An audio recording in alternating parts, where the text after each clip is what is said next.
Gusto niyo rin bang mag-no rice diet kaya lang hindi niyo alam kung paano ito sisimulan or paano ito gagawin consistently?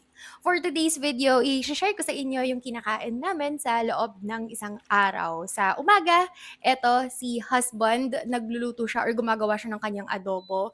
Minix niya lahat ng ingredients nung nandoon pa siya sa lababo para paglipat dito sa initan or sa lutuan, ayan, papainitin na lang, papakuluan. Ito yung ingredient nun, meron siyang ginamit na suka, adobong Bisaya yung ginagawa niya, kaya hindi siya yung typical na adobo na ginagawa natin dito sa Manila.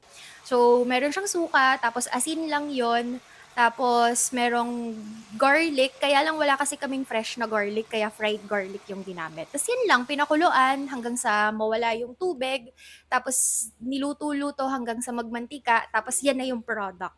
Adobo, ang sarap. Nagluluto kami niyan ng marami, or si husband lang pala.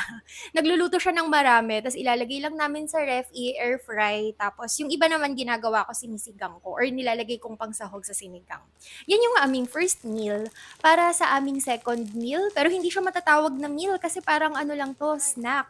Ito ay chicharon. Pero hindi siya yung chicharon na gawa sa balat ng baboy, 'di ba? Baboy yung usual na ginagamit pag chicharon. Pero ito, hindi ako sure kung kalabaw siya galing or sa baka. Pero ayun, hindi siya yung baboy na typical na chicharong baboy. May nagbigay lang sa amin ito. Ayan, ito pala, meron palang picture. Ruminants, galing siya sa ruminants. So, chicharong baka siya, galing sa balat ng baka. Ang sarap nito, hindi siya yung nakakaumay, tapos very light lang yung lasa niya. Eto naman, sinasawsaw ko lang siya sa suka. Medyo ano, ang dark ng itsura nitong suka na 'to sa video, pero hindi siya ganyan ka-dark. Ano kasi yan, pinaghalo na regular na suka, tapos meron din siyang apple cider, hindi apple cider vinegar, balsamic vinegar, yon.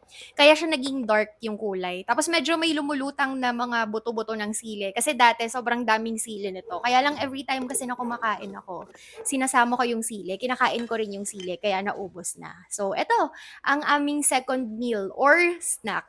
Chicharon na gawa sa ano, baka naman for a change. Subukan niyo rin 'to, itatag ko sila sa comment para makita niyo kung saan sila puwedeng or kung saan puwedeng bumili. Para sa last and final meal, eto yung adobo kanina. So, hiniwa ko lang siya ng maliliit para madaling kainin. Si husband pala umalis na siya ta's mag-isa na lang ako nito sa bahay. Kaya ayan, lahat nung natirang adobo kanina, ako na lang yung kumain. Tapos eto na yung magiging last meal ko. Yung adobo, ginawa ko siyang sinigang ngayon. Pero, dirty low carb na ito kasi ang ginamit ko sa sinigang or dun sa sabaw is sinigang mix lang. Tapos, naglagay lang ako ng konting bawang, pero fried garlic pa rin yung inilagay ko. Tapos, kaya lang naging dark yung sabaw kasi yung mismong adobo siya na yung nagpa-dark nung sabaw, pero yun lang yun.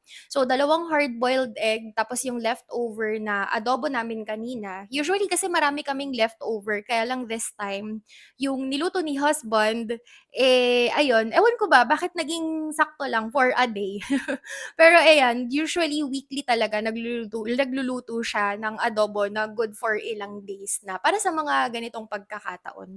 Alam kasi talaga niya na tamad akong magluto kaya kapag aalis siya nilulutuan niya ako ng adobo para sa mga ano, para pagkakain ako, ayan lang, sinigang-sinigang lang tapos okay na ang aking low carb meal.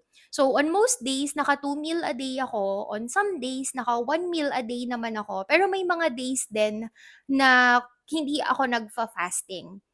Kayo ba? Araw-araw ba kayong nagfa-fasting? Paano ba yung schedule ng inyong fasting sa low carb?